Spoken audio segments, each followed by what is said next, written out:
Follow a short trick on how to turn a straight line into a curved one. First, I'll create a straight line using the pen tool.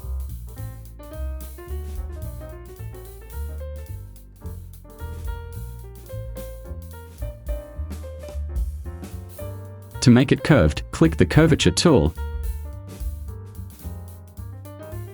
and double-click on the corner. You can also try this method on this logo example.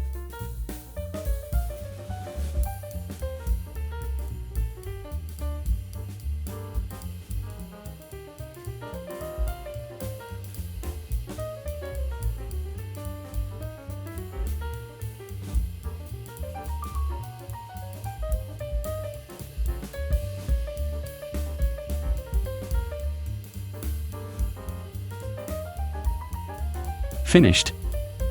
Okay. Support this channel by clicking like and leaving your best comments. Activate the notification bell to get the latest updates from this channel. Thank you.